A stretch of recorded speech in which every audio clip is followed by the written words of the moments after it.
السلام عليكم ورحمة الله وبركاته. أصحابتي مركز عالم كاد كجوجتان بس كسو نقط وناكسن waxaan muuqaalkan idin kula wadaagi doonaa afar qodob. Afartan qodob rag iyo dumarba way isticmaali karaan, laakiin xoogga ugu badan wuxuu saaran yahay ragga. Sababtu waxay tahay adduunyada mas'uuliyadaha ugu waaweyn cidda loo dhiibay ee xilka gacanta ku haysa waa ragga. Raggu markay dhismaan bulshooyinku horumar bay gaaraan, laakiin raggu markuu baaba noqdo bulshadaas way baabaadaa. Xaqiiqadaba oo jirto la arkana weeye. haddii ragga maanta jooga ay ahaan lahaayeen raggii 100 sano ka hor joogay, maanta nolosha bulshadeenu sidii u taalo ma aynan ahaateen. haddaba qodobka ugu horeeya wuxuu yahay marka aad isweydiinaysid lacag iyo xoolo, ha weydiinay sidee lacag u sameeyaa. waxaad isweydiisaa sidee anigu qofka aan ahay qofnimadayda u sameeyaa. waayo dadka qaladka koobaad ee maanta bulshada rag badanna haysta waxay tahay sidee lacag u sameeyaa. ogow lacagta waa la daabacaa, laakiin adiga laguma daabicin. adiga ilaahay baa ku abuuray, adduunyadan baa lagu keenay, qof dhammaystiran baa tahay, laguma daabaco. adigu keligaa baa tahay, weligaana keligaa un baad ahaan doontaa. halkaa qof ee ilaahay maalinkii adduunyada tan uu keenay jiray baad saas ku ahaan doontaa ilaa dunida tan aad ka dhimatid. haddaba ha ka fakerin sidee lacag u sameeya, waayo lacagta inta badan waxa sameeya ayay tahay waa qofku markuu wax yahay, qof wax noqday baa lacag sameeya. laakiin qofku markuu baaba yahay oo isagu burbursan yahay, waa waxa adkeey dad fara badan inay lacag sameyn waayaan, waa waxa keena dad fara badan inay dhaqaale ahaan ku bici waayaan, waayo isagii baa burbursan oo baaba ah. lacagta waa la daabacaa. $100 maanta haddaan kuu dhiibo, boqolaal kale oo malaayiin kale oo $100 dunida taala. laakiin adigu meeshaad doontidba dunida ka tag, adiga un baad ahaanaysaa. mushkiladdu marka xaggee ku soo ururaysaa naftaada. haddaad naftaada bedeli weydid, way kugu adkaanaysaa in ay muuqaalkeeda kore ama dhaqdhaqaaqaaga ama ficiladaada ama waxyaabaha aad samaynaysid inay guul gaaraan, inay miro dhalaan. rag badanna waxa u diiday maanta inay lacag samayn waayaan waa naftiisii baan samaysnayn. qofkii waa caajisan yahay, hurdada kama kici karo, maalintii oo dhan waa waqtigiisa waa dayacan yahay, habeenkii oo dhan telefishin buu ku mashquulsan yahay, shukaansi iyo macno daraad ku sii jeeda. waxyaabahan waqtigaagu kaaga lumayo ilaa aad naftaada tarbiyadaysid, ood xakamaysid, ood ka soo celisid, ood kartida ilaahay kuu dhiibiyay dhammaystiranka aad tahay aad si dhaba uga shaqaysiisid, markaasay noloshaadu isbedelaysaa, markaasaad lacagta arkaysaa. lacagtu dad badan waxay u maleeyaan dhabarjab inay tahay, in loo dhabarjabo dadaal badan la caqli bay u baahan tahay. haddii caqligani uu kobco oo shaqeeyo, waayo u fiirso maanta dadka wax bartay ee wax akhriya ee adduunyada baaritaanka sameeya, dad baa qalinkooda fartooda farahoodan waxay ku qoraan intay keyboard dul fariistaan bay waxay ka sameeyaan 100,000 200,000 iyo milyan ku dhawaad dollar bay ka sameeyaan bishii kaliya. u fiirso maxaa kala duway adoo maanta nin raga ah in qof computer iska dul fadhiya oo intaasoo kumanaan dollar uu samayn karayo, laakiin adigu aadan samayn karaynin adoo baxay oo soo dhabar jabay oo 9 saacadood 10 saacadood soo shaqaynayay. waayo waxa lagu kala tagay waa caqligan, waxa lagu kala tagay waa fakarka, waxa lagu kala tagay waa qofku siduu wax u akhriyo, wax u baarayo, kartida ilaahay si kalsooni buuxda ugu qabo, markaasuu qofku meel ka soo baxi karaa, markaasaad wax noqonaysaa, markaasay lacagta kuu imaanaysaa. laakiin hadday tayadaadu dilan tahay oo tayadaadu ay baaba tahay, lacagtu kuma soo raadsanayso. markaad qof macquula tahay oo isdhisay aad tahay, lacagtu waxay kuu soo raadsanaysaa siyaabo fara badan. dad fara badan baa ku soo aadaya, ra'yiyay kuu soo dooranayaan, way ku shaqaalaynayaan, hawl bay kuu dirsanayaan, hawlo iyagu aynan qaban karin oo fikir ahaan aysan awood u lahayn bay adiga intay kuu yimaadaan tala kaa weydiinayaan say lacag kuu siiyaan. dad fara badan baa adduunkan jooga oo caqligooda iyo afkooda waxa ka soo baxaya lacag ku dhacsada. haddaba fikraddan maanta aad leedahay lacag baan rabaa inaan sameeyo, lacagta kaliya aad ku mashquulsan tahay, laakiin naftaadu aysan dhisnayn, meesha ka bixi. waxaad ku mashquushaa naftaada, waxaad dhistaa naftaada. shay kasta oo macno daraa oo waqtigaaga dilaya oo aadan wax faa'iido ah ka helinin, dani kuugu jirin, shay walbood qabanaysid waxaad isweydiisaa maxaa horta shaygan aan ka helayaa. qof baan rabaa inaan la sheekeeyo, qof baan rabaa inaan waco, maxay tahay danta igu jirta. wax baan rabaa inaan sameeyo ama daawado, maxay tahay faa'iidada igu jirta. markaad macno darrada waladiina hum can illagwi mucriduun markaad noqotid oo macno darrada iyo maanta waxa social media dhex daadsan aad naftaada ka jartid, hubaal naftaadu waa isbedelaysaa. laakiin maskaxda yari wuxuu ku fakarayaa oo haddaan daawashadan iyo waxaan iyo madadaaladan aan iska daayo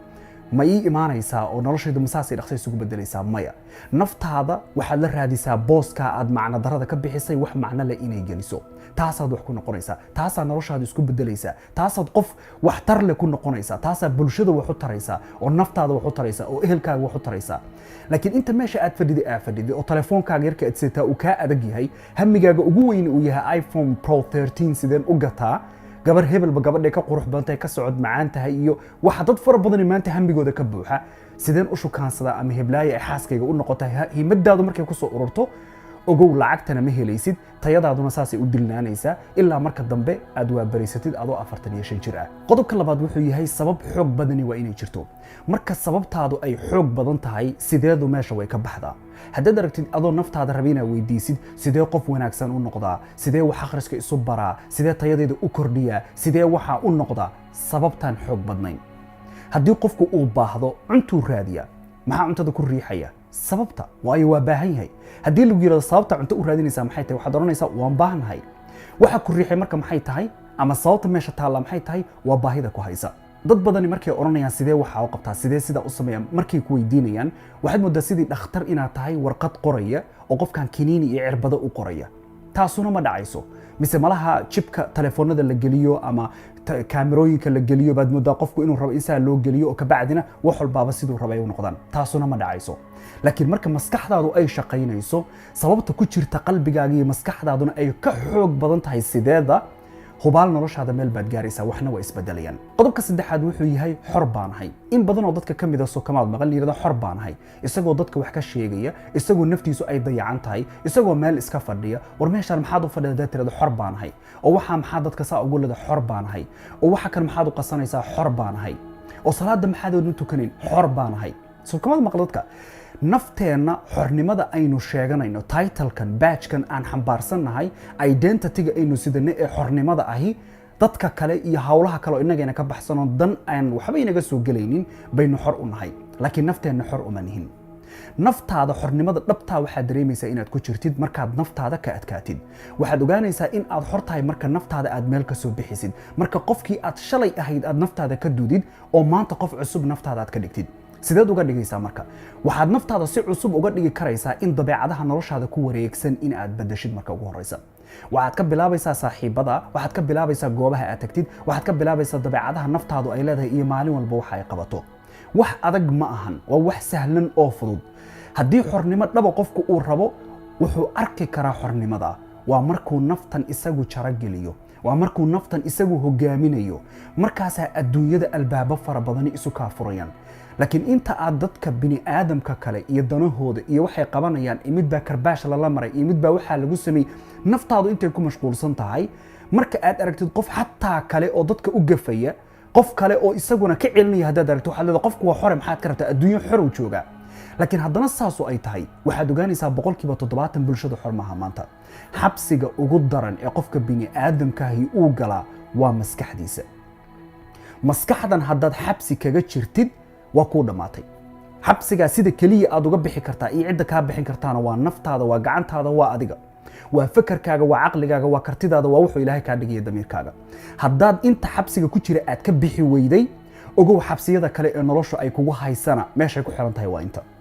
qofku markuusan damiir lahayn oo dhaqaaqayn oo damiirkaagu dhinto nin jilicsan aad tahay way kugu adkaanaysaa xabsigan inta waa waxa keena dad fara badan maanta in gumaysiga ay ku jiraan naftooda damiirkooda dareenkooda inta lagu ciyaaro sidii la rabo in laga yeelo haddana saasoo tahay wali inuu sii ooyayo u sii calaacalayo qofkii waxa u geystay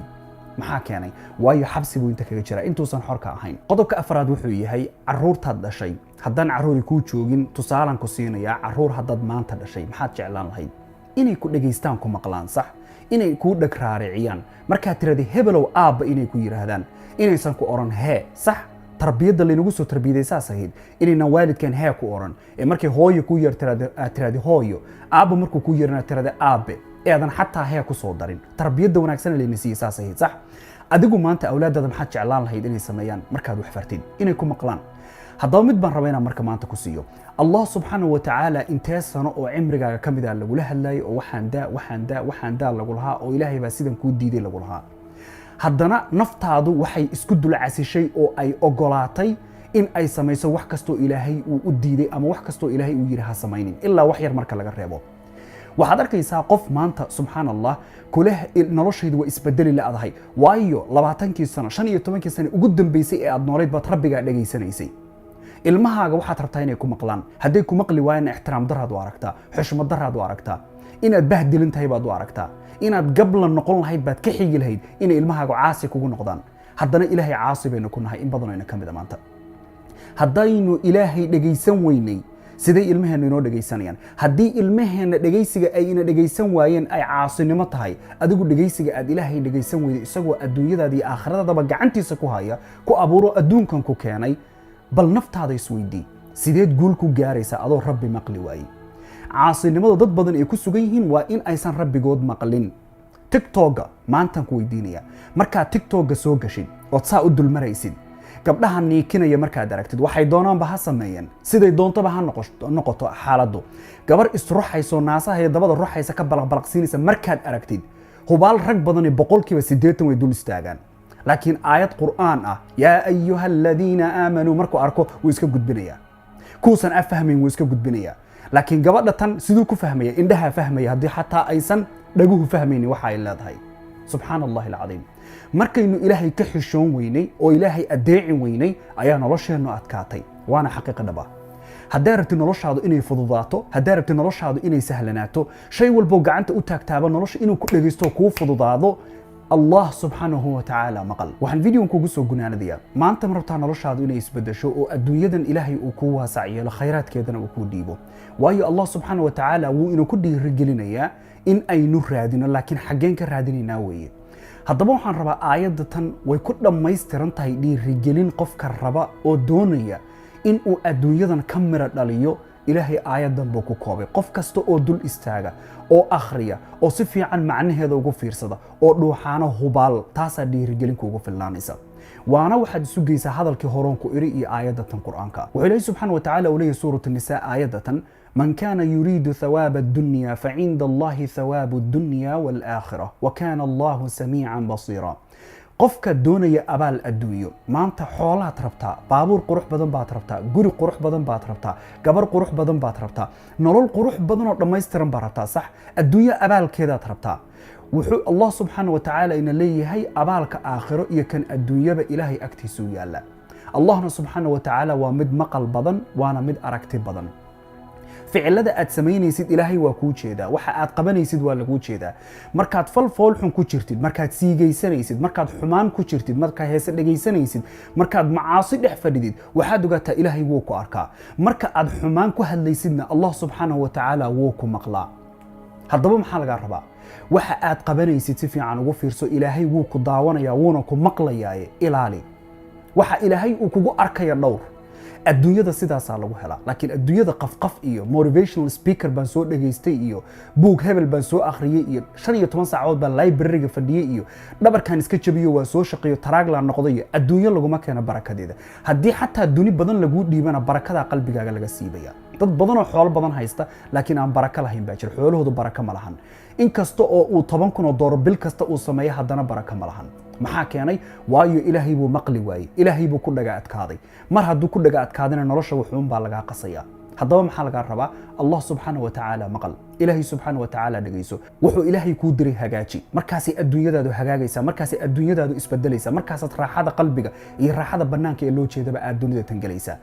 nebi muuse calayhi salaam markuu fircawn ka badbaaday oo ka fakaday kadib buu ducaystay nabiyullaahi nuux calayhi salaam markuu 950 sano uu ummadiisii dacwad waday oo uu wax u sheegayay habeen iyo maalinba ayuu kadib ducaystay ujeedadii nuxurka aan halkaa uga dalleeyay maxay tahay marka aad dadaal kasta samaysid meeshii kuugu dambaysay intaad meel cidlaa fariisatid ilaahay subxaanahu wa tacaala gacanta u taago xaaladaha nolosheennu waa isbedelaysaa laakiin in badan oo dadka ka mid ah waxaad moodaa inuu sugayo in ay wax mucjizaahi dhacaan intuu meel iska fariisto isagoon ficil samaynin oo dhaqaaqaynin oo dadaalaynin buu gacmaha kor u taaganayaa keliya laakiin ficil ma laha ogow haddaadan ficil lahayn noloshaadu isma bedelayso haddaa rabtid noloshaadu inay isbedesho waa in ficilka lagaa helo waa in dhaqdhaqaaq lagaa helo waa in qaybta adigu aad leedahay aad qabatid sidaasaana xaqiiqo nolosheennu ay isku bedelaysaa laakiin inta aynu macno daradan iyo maalayacniga nolosha maanta aynu ku jirno ha sugi noloshaadu inay isbedesho booska ay taalana cidda loo eedaynaya oo mas-uuliyaddeedu saaran tahay waa keliga dhammaantiin waana walaalkiin ayuub oo idinla intaynu video kale dib ugu kulmayno wassalaamu calaykum waraxmatullaahi tacaala wabarakaatuh